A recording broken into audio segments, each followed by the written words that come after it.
बातमी आहे प्रशांत कोरटकर संदर्भात। प्रशांत कोरटकर आज तुरुंगाबाहेर येणार आहे। त्याला जामीन मंजूर झालेला आहे, मात्र तरी सुद्धा त्याला 2 दिवस तुरुंगातच राहावं लागलेलं होतं। शासकीय सुट्ट्या होत्या आणि त्यामुळे त्याचा मुक्काम तुरुंगातला वाढलेला होता। मात्र आज प्रशांत कोरटकर हा तुरुंगाबाहेर येणार आहे।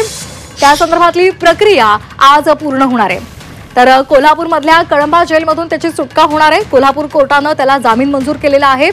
महापुरुषाचा अवमान प्रकरणामध्ये कोरटकर तुरुंगामध्ये होता। इंद्रजित सावंत यांना जीवे मारण्याची धमकी दिल्यामुळे त्याच्यावर गुन्हा दाखल झालाय। 9 एप्रिलला कोरटकरला 50,000 रुपयांच्या जात मुचलक्यावर जामीन मंजूर झालेला आहे। आता या सुटकेसाठीची न्यायालयीन प्रक्रिया पूर्ण होणार आहे।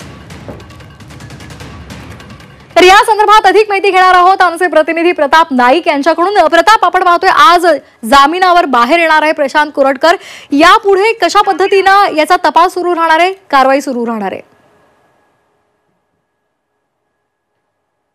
तब्बल 12 दिवस आपण पाहतोय की कोल्हापुरातल्या कळंबा कारागृहात प्रशांत कोरटकर आहे आणि आज त्याची सुटका होणार आहे। आपण पाहतो की या ठिकाणी कोल्हापूर जिल्हा सत्र न्यायालयानं जामीन दिल्यानंतर अवघ्या काही वेळेतच आपला जामीन होईल अशा प्रकारचं एकूण जे मन आहे ते प्रशांत कोरटकरने तयार केलेलं होतं, पण 2 दिवस अधिक या ठिकाणी जेलमध्ये राहावं लागलेलं आहे। आपण पाहतो की त्याच्या वकिलामार्फत कोल्हापूर जिल्हा सत्र न्यायालयात 1-2 तासामध्ये सुरुवातीच्या म्हणजे 11 वाजता जर न्यायालयाचं कामकाज सुरू झालं तर साधारण 12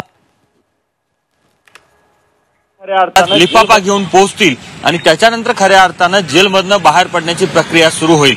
खरं तर आपण पाहतो की प्रशांत कोरटकरला या कोल्हापूरमध्ये धोका असल्याचं म्हणत त्याच्या वकिलांनी पोलिसांकडे बंदोबस्त मागितलेला आहे। पोलीस बंदोबस्त पुरवणार आहेत, पण कशा प्रकारचा बंदोबस्त असणार आहे, त्याला कुठं नेऊन सोडलं जाणार आहे या संदर्भात अतिशय गोपनीयता पाळली जाते। त्यामुळे आपण पाहतो की कुठेतरी प्रशांत कोरटकरला ज्या वेळेला या जेलमध्ये आणण्यात आलं त्यावेळेला देखील पोलिसांनी खूप मोठी गोपनीयता पाळून त्याला जेलमध्ये सोडलेलं होतं, दाखल केलं होतं आणि आता आपण पाहतो की त्याला इकडून जामीन मिळाल्यानंतर या जेलमधनं तो बाहेर पडल्यानंतर पोलीस त्याला नेमकं कुठे नेणार, गोव्याला नेणार की बेळगावला नेणार की रस्त्या वाटे नागपूरला जाणार की मुंबई पुण्याला पाठवणार या संदर्भात कुठल्या प्रकारची माहिती नाहीये।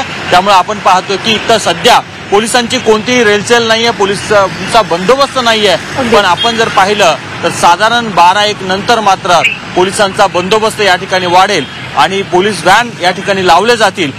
आपण पाहतो की त्याच्यावर न्यायालयाच्या परिसरात 2 वेळा हल्ल्याचा प्रयत्न झाला होता, त्यामुळे पोलिसांनी खबरदारी घेतली आणि त्याला सुरक्षित ठिकाणी नेऊन सोडतील हे मात्र आपल्याला कळतं आहे। अगदी धन्यवाद प्रताप, आपण दिलेल्या या सविस्तर माहितीसाठी।